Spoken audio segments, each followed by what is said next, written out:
విమానాశ్రయ ప్రారంభోత్సవం వేళ భోగాపురం జనసంద్రంగా మారింది. ప్రజలు తండోపతండాలుగా తరలివస్తున్నారు.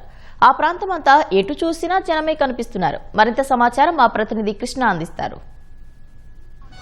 మరి కాసేపట్లోనే భోగాపురంలో అల్లూరి సీతారామరాజు అంతర్జాతీయ విమానాశ్రయాన్ని ప్రధాని నరేంద్ర మోదీ జాతికి అంకితం చేయనున్నారు. మనం చూస్తున్నాం, ఉదయం నుంచే లక్షలాది మంది ప్రజలు ఈ భోగాపురం విమానాశ్రయ ప్రారంభోత్సవ వేడుక తిలకించేందుకు ఏ విధంగా వస్తున్నారు. మొత్తం భోగాపురం విమానాశ్రయానికి దారితీసే రహదారులన్నీ కూడా జనసందోహంతో నిండిపోయి ఉన్నాయి. 5,000 బస్సులు ఏర్పాటు చేసినప్పటికీ అంచనాలకు మించి మొత్తంగా చూస్తే సభకు 3 లక్షల మంది వస్తారనే అంచనాతో ఏర్పాట్లు చేశారు. అయితే ఇక్కడ అంచనాలకు మించి ప్రజలు తరలి రావడం అనేది కనిపిస్తూ ఉంది. అటు వివిధ ప్రాంతాల నుంచి 30 నియోజకవర్గాల నుంచే కాకుండా చుట్టుపక్కల ప్రాంతాల నుంచి కూడా ఈ వేడుకను కల్లారా చూద్దామని చెప్పి ఎంతోమంది పెద్ద ఎత్తున తరలి వచ్చారు. ఇందుకు అనుగుణంగా ప్రారంభోత్సవ వేడుకకు ఇంకా కాస్త సమయం ఉన్నప్పటికీ కూడా ఈలోపే అటు సభా ప్రాంగణం కూడా నిండిపోయి బయటే చాలామంది ప్రజలు సభా ప్రాంగణం బయట కూడా వేలాది మంది నిలబడటం కనిపిస్తుంది. వారు దిగి ఎలాగోలా లోనికి వెళ్ళి ఈ వేడుకను తిలకించేందుకు తపన పడుతున్నారు. మొత్తంగా చూస్తే ఈ భోగాపురంలో అంతర్జాతీయ విమానాశ్రయానికి సంబంధించి కేవలం ప్రయాణాలకే పరిమితం చేయకుండా దేశంలోనే అగ్రగామి ఏవియేషన్ ఏరియా హబ్గా దీన్ని తీర్చిదిద్దే ఉద్దేశంతో దీనికి సంబంధించి ఏర్పాట్లు అవి చేశారు. దీనికి అనుగుణంగా ఇక్కడ అన్ని ఏర్పాట్లు చేశారు. మొత్తంగా చూస్తే ఇప్పుడు ఉదయం నుంచి కూడా జనసందోహం 6 గంటల నుంచే కూడా ఈ జనసందోహం అనేది ఇక్కడ కనపడుతూ ఉంది. మొత్తంగా ఈ విమానాశ్రయానికి సంబంధించి ఉత్తరాంధ్ర ప్రజలు ఎన్నో ఏళ్ల నిరీక్షణకు తెరదించుతూ ఈ భోగాపురం అంతర్జాతీయ విమానాశ్రయం ఈ సరికొత్త చరిత్రకు నాంది పలుకుతోంది. మొత్తంగా జిఎంఆర్ గ్రూప్ సంస్థ ప్రపంచ ప్రమాణాలతో ఈ గ్రీన్ ఫీల్డ్ ఎయిర్పోర్ట్ అనేది నిర్మాణం చేస్తుంది. మొత్తంగా దీనికి సంబంధించి అత్యాధునిక రైల్వే, అలాగే iconic terminal, high tech air traffic control system వంటివి ఇక్కడ ప్రధాన ఆకర్షణలుగా చెప్పుకోవచ్చు. మొత్తంగా ఈ విమానాశ్రయానికి సంబంధించి కేవలం ప్రయాణ సాధనంగానే కాకుండా ఆంధ్రప్రదేశ్ ఆర్థిక వ్యవస్థను పరుగులు పెట్టించే ఒక గ్రోత్ ఇంజిన్ లాగా దీన్ని తీర్చిదిద్దే లక్ష్యంతో ప్రధానంగా ఈ ఉత్తరాంధ్ర జిల్లాలైన విశాఖపట్నం, విజయనగరం, శ్రీకాకుళం జిల్లాల రూపురేఖలు మార్చే విధంగా దీన్ని రూపొందించారు.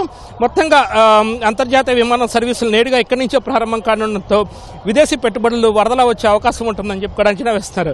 అలాగే కార్గో సేవలు కూడా పెద్ద ఎత్తున విస్తరణ ద్వారా స్థానిక ఉత్పత్తులు అలాగే సముద్ర ఆహారానికి సంబంధించిన మార్గాలు సుగమం అవుతాయని చెప్పి మెగా ప్రాజెక్ట్ ద్వారా తేలికవుతుందని చెప్పి ఒక అంచనా వేస్తున్నారు. మొత్తంగా ప్రధాని నరేంద్ర మోదీ ఆంధ్రప్రదేశ్ పర్యటనలో భాగంగా మొత్తం 17,000 కోట్ల రూపాయలకు పైచిలకు పనులకు అభివృద్ధి పనులకు శంకుస్థాపనలు ప్రారంభోత్సవాలు చేయనున్నారు. వీటిలో ప్రధానంగా చూస్తే ఈ విమానాశ్రయానికి సంబంధించి దాదాపు 4,700 కోట్ల రూపాయలకు సంబంధించిన పనులకు ఇవాళ ప్రారంభం కానున్నాయి.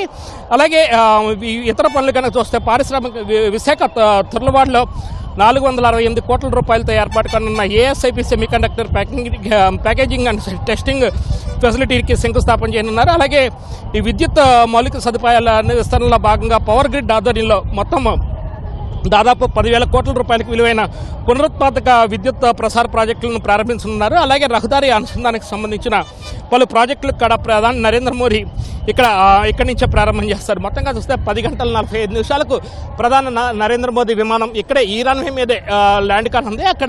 తర్వాత అక్కడ ఆయనకి స్వాగతం, అటు గవర్నర్ అలాగే ముఖ్యమంత్రి చంద్రబాబు స్వాగతం పలికాక 10 గంటల 58 నిమిషాలకు ఆయన విమానాశ్రయం టెర్మినల్ అనేది ప్రారంభించున్నారు. ఆ తర్వాత విమానాశ్రయం టెర్మినల్ నుంచి అక్కడ గిరిజన విద్యార్థులు ఏదైతే తింసా నృత్యంతో 13,000 మంది నృత్యంతో స్వాగతం పలకనున్నారు. ఆ తర్వాత కనిపిస్తున్న సభా ప్రాంగణానికి నరేంద్ర మోదీ వచ్చి ఇక్కడ దాదాపు 1.5 గంటల పాటు ఉన్నారు. మొత్తంగా 2 గంటల 25 నిమిషాల పాటు ప్రధాని నరేంద్ర మోదీ ఇక్కడ గడపనున్నారు. ఆ తర్వాత ఆయన 1 గంట 10 నిమిషాల సమయంలో ఇక్కడి నుంచి నేరుగా వెళ్ళనున్నారు. ప్రస్తుతం ఇప్పటికే చూస్తున్న జనసందోహం మాత్రం ఏమాత్రం తగ్గకుండా సమయం సమీపిస్తున్నప్పటికీ కూడా వేలాది మంది ఇంకా లోనికి వెళ్లేందుకు ప్రయత్నిస్తారు.